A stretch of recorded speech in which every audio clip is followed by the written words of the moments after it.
Mahatma Phule police station कल्याण यांच्या हद्दीमध्ये November महिन्यात 2025ला एक चेन स्नॅचिंगचा गुन्हा दाखल झाला होता।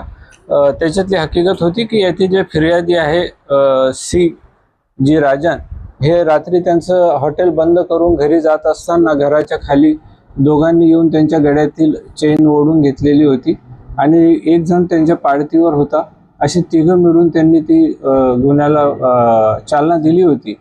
आम्ही महात्मा फुले पोलीस स्टेशनचे वरिष्ठ पोलीस निरीक्षक श्री परदेशी साहेब आणि त्यांचे गुन्हे प्रकटीकरण पथकाचे अधिकारी PSI मडके आणि त्यांच्या टीमने या गुन्ह्याचा छडा लावलेला आहे आणि यांनी मुंबऱ्यापर्यंत सर्व CCTVची पाहणी केली आणि त्याच्यातून तांत्रिक तपासामधून हे आरोपी त्यांनी मुंबईचे असल्याचे निष्पन्न केले आणि त्या आरोपींना या गुन्ह्यामध्ये अटक करण्यात आली, मान्य न्यायालयात हजर केले आणि जवळपास त्यांच्याकडनं 6,76,000 वजनाचा मुद्देमाल सुद्धा हस्तगत करण्यात आलेला आहे।